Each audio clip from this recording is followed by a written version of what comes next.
اللہ جہد ایمانہم، اور انہوں نے اللہ کی قسم کھائی بڑی شد و مد کے ساتھ۔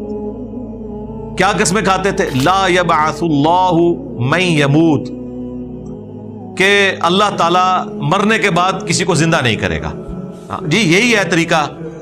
آپ اگر بلی کو غائب نہیں کر سکتے، اپنی آنکھیں تو بند کر سکتے ہیں نا۔ زندہ ہو گئے تو مارے گئے، تو پھر بہتر یہ ہے کہ آخرت کا انکار کر دو۔ جب آخرت کا انکار کر دو، پھر نہ نبی کی بات ماننے کی ضرورت ہے، نہ اللہ کی بات ماننے کی ضرورت ہے، کیونکہ جب دوبارہ زندہ ہی نہیں ہونا تو کہانی ختم۔ جو میں اکثر کہتا ہوں کہ اگر انسان کو کوئی تکلیف نہ آئے، نمبر 1، اور نمبر 2 اسے موت نہ آئے، تو خدا انسان کی ضرورت ہی نہیں رہے گا۔ دو چیزیں، کوئی تکلیف نہ آئے اور موت نہ آئے، خدا انسان کی ضرورت ہی نہیں رہے گا۔ کیوں؟ ہم خدا کو کیوں اپنی ضرورت سمجھتے ہیں؟ کہ ہم نے مر جانا ہے۔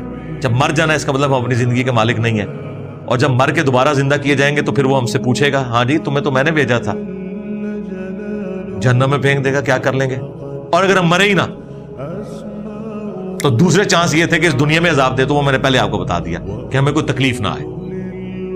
تکلیف کیا ہے؟ فاقہ، بیماری، نوجوانی کے بعد بڑھاپا آ جانا، یہ ساری تکلیف ہیں، یہ ساری کمزوریاں۔ نیند،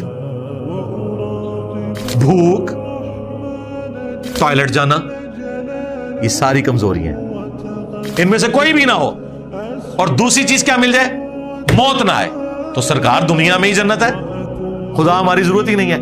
اور سر جنت میں آپ کو یہی کچھ تو ملنا ہے، نہ بھوک نہ پیاس، لذت کے لیے کھائیں گے، بھوک کی وجہ سے نہیں کھائیں گے، نہ نیند نہ ٹوائلٹ، خوشبودار ڈکار آئے گی، سب کچھ ہضم، اور موت تو آئے گی نہیں، بڑھاپا آئے گا نہیں، ہمیشہ 30 سال کے جوان، بیماری نہیں آئے گی۔ تو یہ ہمارے اندر ہے، خواہش موجود ہے۔ تو یہ لوگ قسمیں اٹھا کے کہتے ہیں اللہ تعالیٰ کسی کو دوبارہ زندہ نہیں کرے گا۔ بلا وعدن علیہ حقا، کیوں نہیں؟ یہ اللہ کا سچا وعدہ ہے کہ زندہ کیے جاؤ گے، ولیکن اکثر الناس لا يعلمون، لیکن اکثر لوگ